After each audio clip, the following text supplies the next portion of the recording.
Hi, welcome to Ken's Games Collection and a pickups video for March 2022.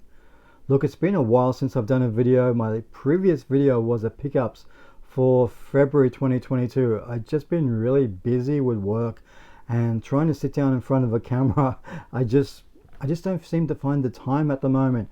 And when I do find the time, it's really hot here in Australia at the moment. And we should be in autumn, but the temperatures are still sitting around 31 degrees. And it's too hot to come up here to film, so I play games downstairs in the aircon.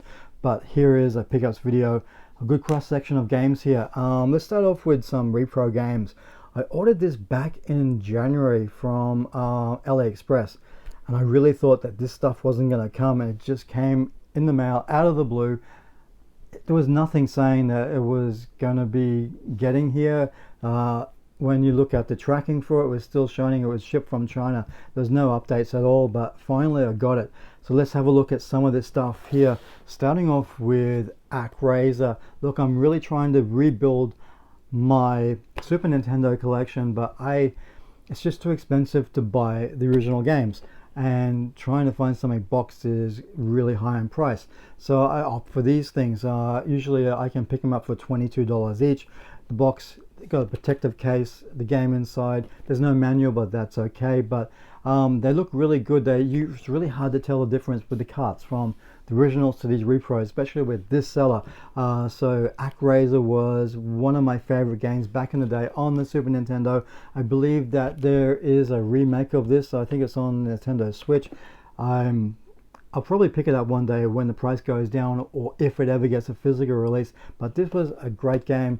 Music by Yuzo Kishiro, which I got another game I'll talk about later with his music in it as well. But this was a really great game, and another game that I really wanted to get back on the Super Nintendo was Tiny Toons Adventures Buster Bust Loose. One of my favorite games on the Super Nintendo, and I just feel like this thing holds up even today.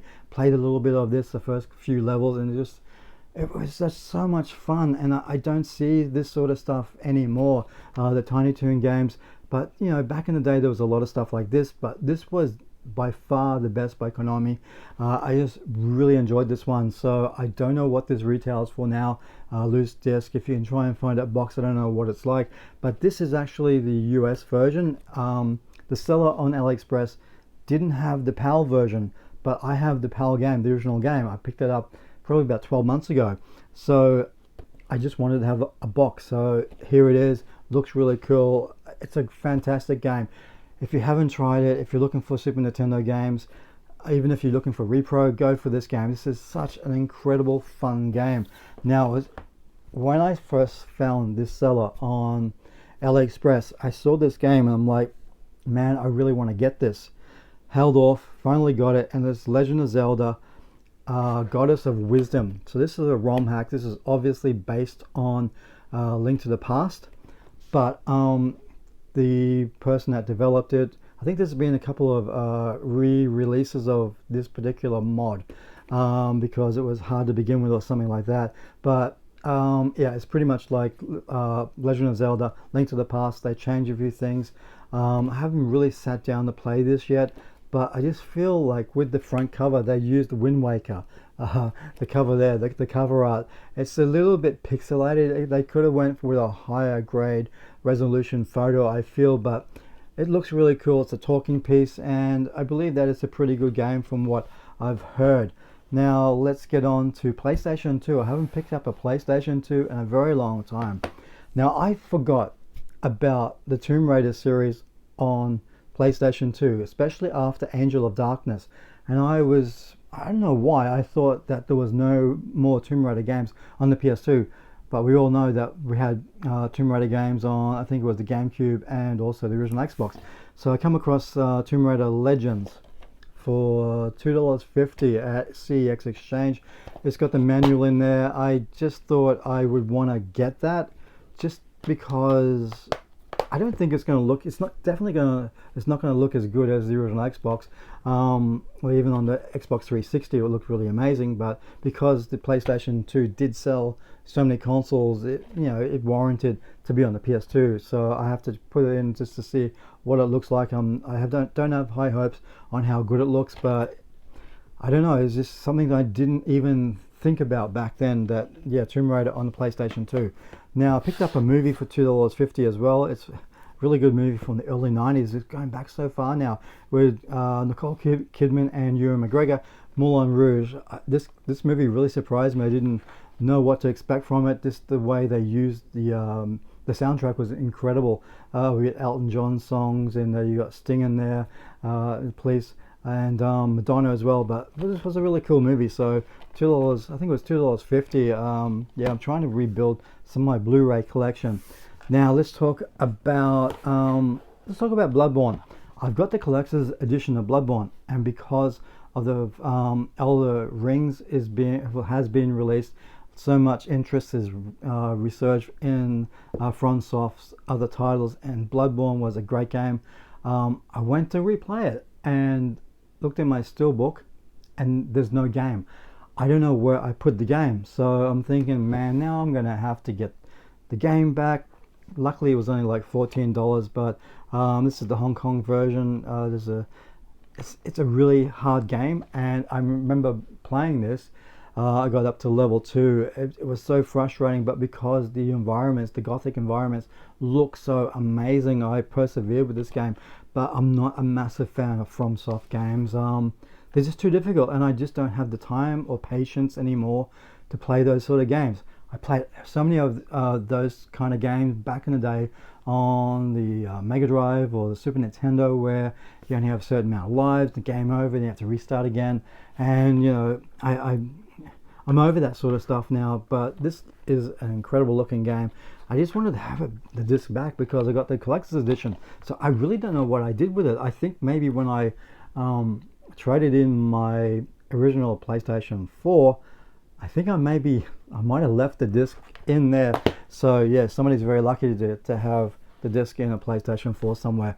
Guardians of the Galaxy. This is such a great game. Opposed to was it Marvel Adventures by Squaresoft, which is full of microtransactions, which I really hate. This doesn't have any of that. This is such a great game. The combat could be tweaked a little bit more, and the fact that you just play as Star-Lord. You can command everybody else, but you don't actually get to play them as them. So to play as Gamora or even Groot, that would be so cool, but you can't do it. Combat could be tweaked a little bit better, but it's such a great game, and the voice acting, the motion capture is really good. It's such an amazing. It really surprised me. I wasn't expecting it to be as good as it was. Now I picked up a Master System game. The collection is growing slowly but surely. Saw this going for $55 on eBay. There's no manual. I didn't care. It's Streets of Rage. It is so hard to find at a decent price, and $55 is a decent price for a Sega Master System game.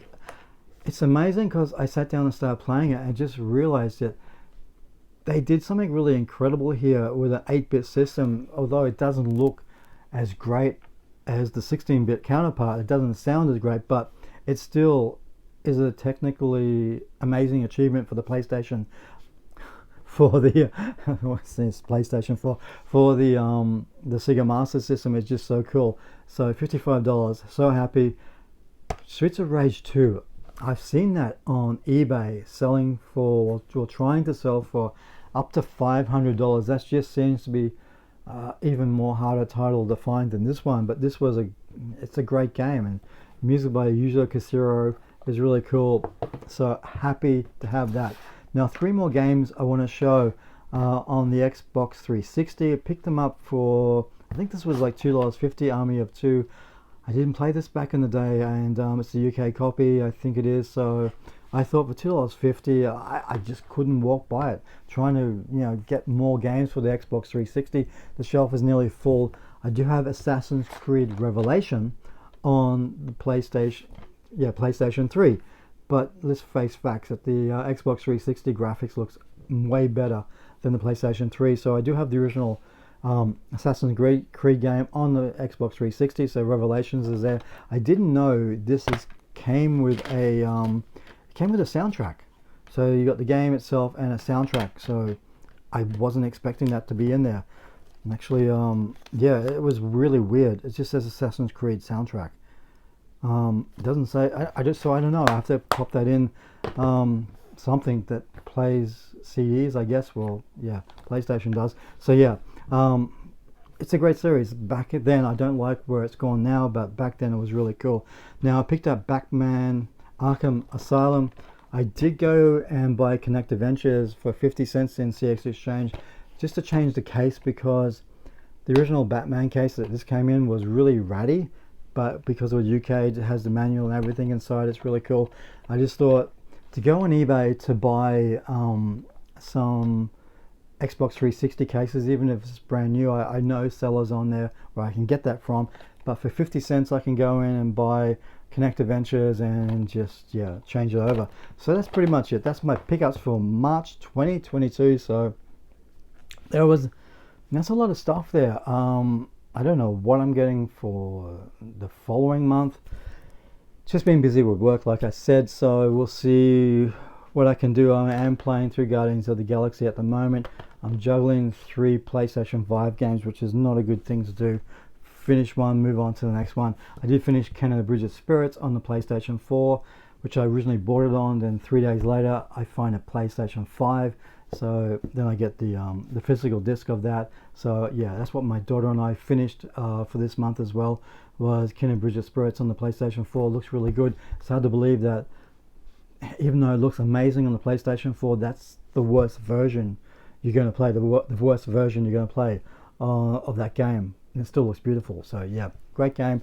They're getting awards. I can't wait to see what Ember Labs does next, but I'm rambling on. Really happy with this. Really happy to have Streets of Rage. Can I be lucky to get more games on the Master System? We'll see what happens next month. Like I said, I take my time trying to find the stuff that I want for the Master System. So that's it, my pickups. Take care. See you next time. Bye.